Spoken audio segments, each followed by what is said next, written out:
অঞ্জনা রে অঞ্জনা। প্রিয় দর্শক, দৈনিক আমাদের সময়ের নিয়মিত আয়োজন একান্তের সময় অনুষ্ঠানে আমি আপনাদের সঙ্গে আছি মঈন বকুল। আর আমার সঙ্গে আজকে অতিথি হিসেবে উপস্থিত হয়েছেন বাংলাদেশের ৯০ দশকের জনপ্রিয় কণ্ঠশিল্পী, এখনও সমানতালে যিনি একাধারে গান গেয়েই যাচ্ছেন, অঞ্জনা খ্যাত মনির খান। কেমন আছেন?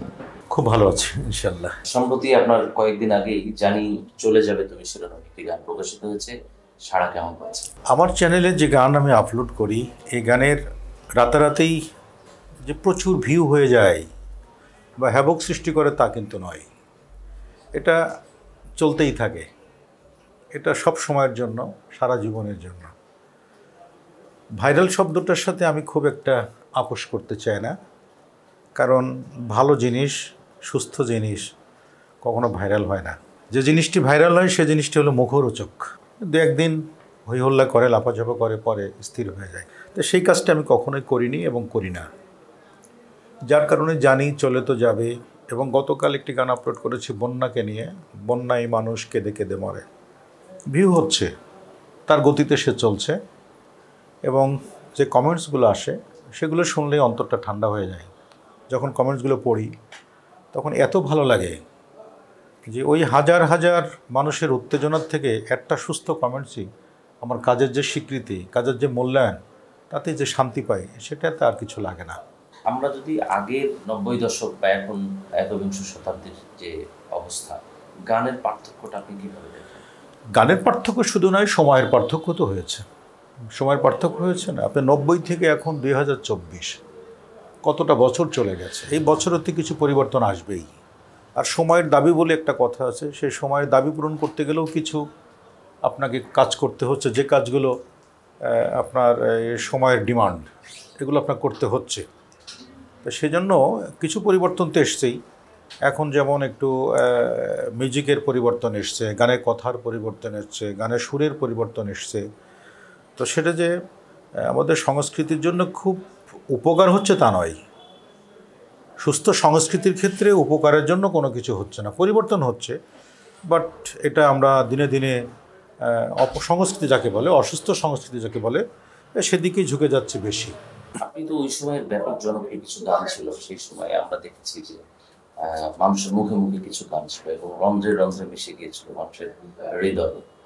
তো সেই গানগুলো সেই সময় তো আসলে ইউটিউব চ্যানেলও ছিল না, ফেসবুকও ছিল না, কিন্তু তখনকার যে রয়্যালিটি বা আপনার যে পাওনাগুলো, সেগুলো কি আপনি ঠিকঠাক মতো পাচ্ছেন?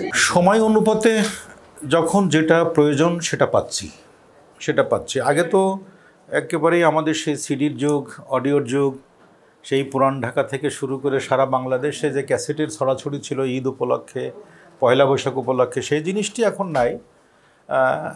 ধরন চেঞ্জ হয়েছে।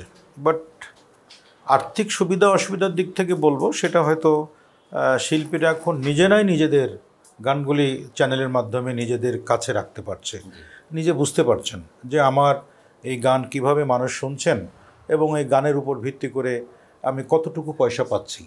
তা দিয়ে মানুষ এখন নিজের জায়গাটুকু পরিষ্কার, যে আমি আমার এই গানের জন্য এত টাকা পেলাম, পরিষ্কার বোঝা যাচ্ছে। আগে কিন্তু সেটা বোঝা যেত না। সেটা হয়তো কোম্পানির উপর নির্ভরশীল ছিলাম আমরা, তারা যেটা বলতো সেটা শুনে খুশি হতাম।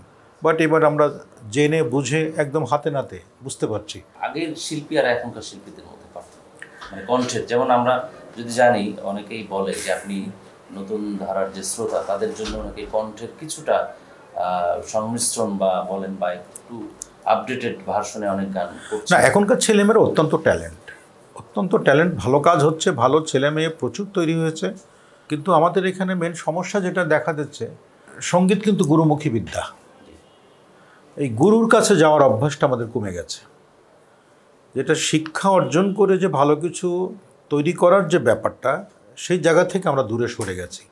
এখন একটা জিনিস দীর্ঘদিন বাঁচিয়ে রাখার জন্য বহু বছর ধরে সেই জিনিসটি মানুষ শুনবে, জানবে, বুঝবে, এরকম সৃষ্টি আমাদের খুব কম হচ্ছে, যার কারণে অধ্যবসায় সেটা নাই।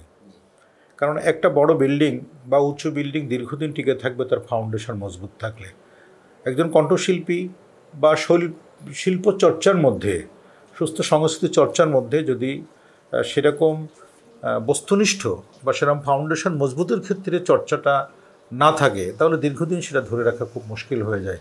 তো সেরকম একটা অস্থিরতা, সেরকম একটা দৌড়ঝাঁপ আমরা দেখতে পাচ্ছি। স্থিতিশীলতা খুব কম, সৃষ্টির মধ্যে ব্যস্ততা বেশি। খুব দ্রুত আমাকে মানুষের কাছে পৌঁছাইতে হবে, দ্রুত আমার নাম মানুষ জানুক, একটা ব্যবসায়িক সম্পর্ক যেন এখানে লুকিয়ে আছে, যার কারণেই যে সৃষ্টিশীল যে ব্যাপারটা, সেই জিনিসটি থেকে আমরা একটু দূরে সরে আছি। এটা থেকে আমাদের বেরিয়ে আসলেই সুস্থ সংস্কৃতির ক্ষেত্রে আমরা লাভবান হতে পারবো। আগের সিনেমাগুলোতে আপনার প্রচুর প্লেব্যাক ছিল এবং প্রত্যেকটা সিনেমাতে একাধিক প্লেব্যাক ছিল।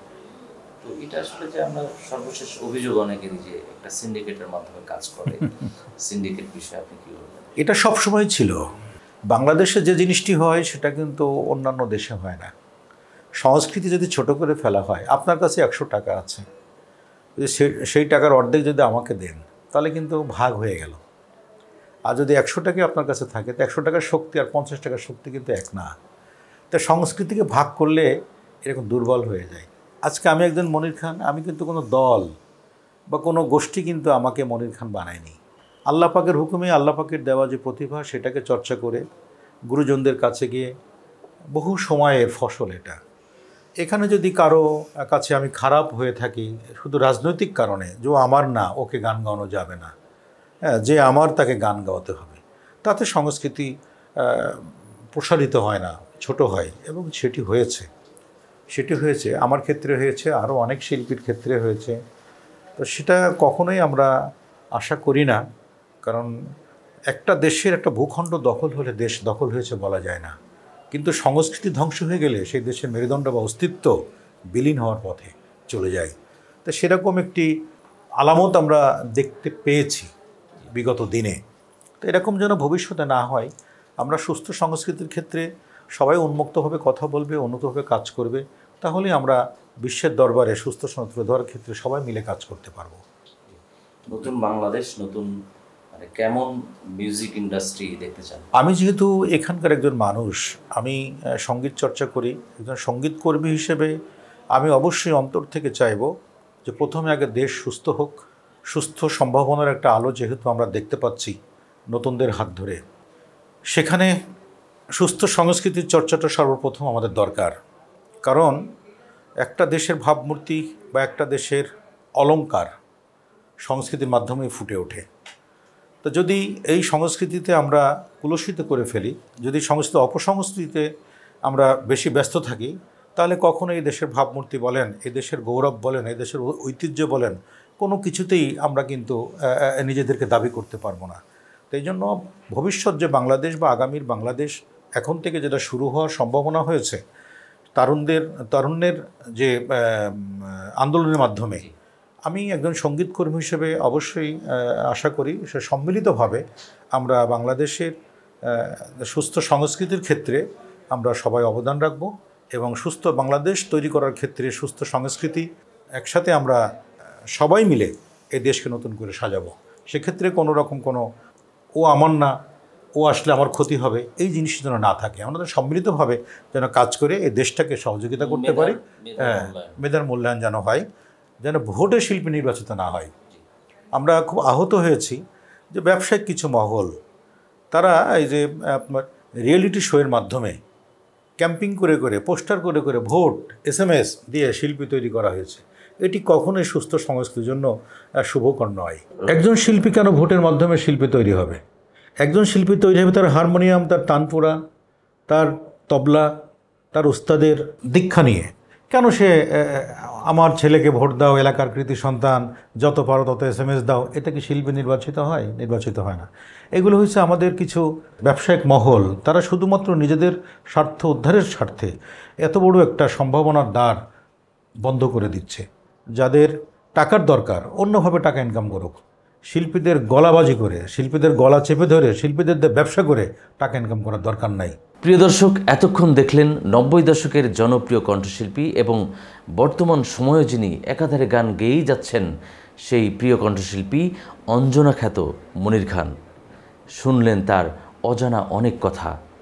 আমরা আজকে অনুষ্ঠানের পক্ষ থেকে তাকে আন্তরিক ধন্যবাদ জানাচ্ছি। পাশাপাশি অন্য কোনো দিনে অন্য কোনো অতিথিকে নিয়ে আপনাদের সামনে হাজির হব। সেই পর্যন্ত সবাই ভালো থাকুন, সুস্থ থাকুন এবং আমাদের সময়ের সঙ্গেই থাকুন।